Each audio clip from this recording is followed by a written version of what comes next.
It's like doing the job you've always wanted to do.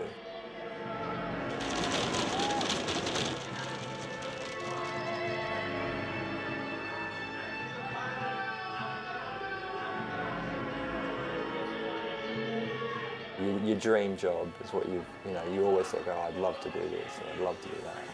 And this is just one of those jobs.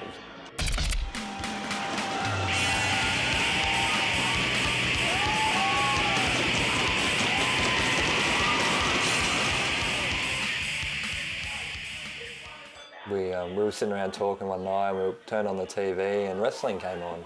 We started watching it, and one of the guys who I was living with made a mark that he actually knew a wrestler. And I didn't believe him. I thought, you got to be kidding, like, you know, how do you know a wrestler? And he said, no, they do it on the coast.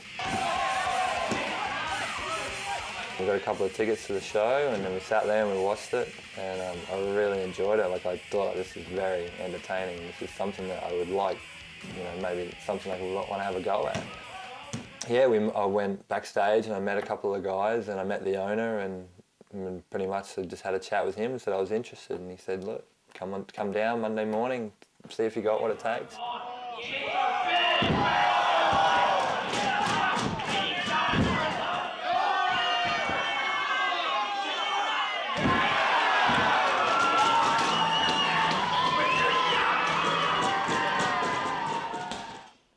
I remember my dad used to have his own gym where we lived. At first he was a bit, oh, you know, I don't think this is, you know, sort of right, you know, maybe do boxing or do this or something. And I was like, no, I really think this is going to work. Now he's been really supportive, you know, about the whole thing.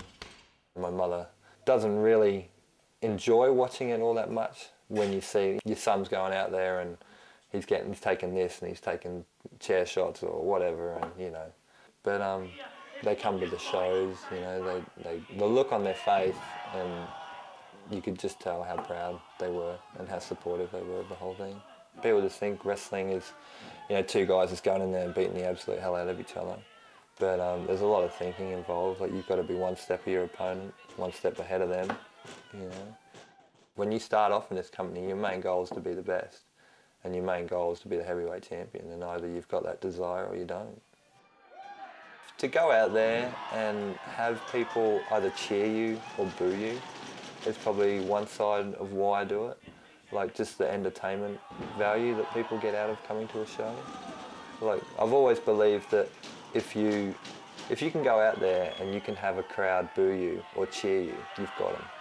You've got them in the palm of your hand. If you go out there and you've just got silence, and like no one, like people are talking to each other, or they're getting up to go to the bathroom, or getting up to go to the bar to get a drink, then you're losing everything that you're trying to put out there.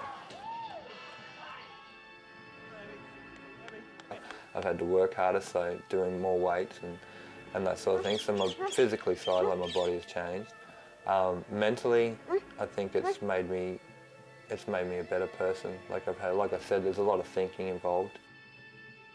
I've always said that there's two sorts of guys in this business. There's the guys who just have it, and there are guys who just don't.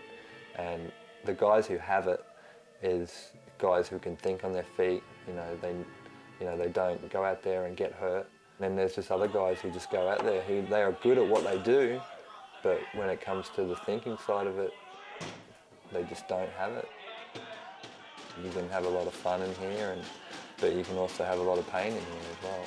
I've taken stuff on my body that I shouldn't have done.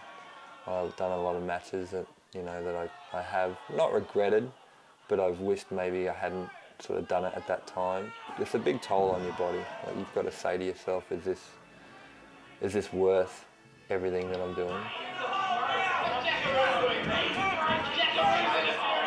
Just to, you know, be a tag team champion, be a heavyweight champion, just to be remembered as someone who worked well, you know, like be a draw to a show, have my name on the show and people go like, wow, I want to go see that because that guy's there, or just having people go home and say like, oh, that was a great match that he had, or like, I want to come back and see what he's going to do next week, or, you know, that would be my main goal.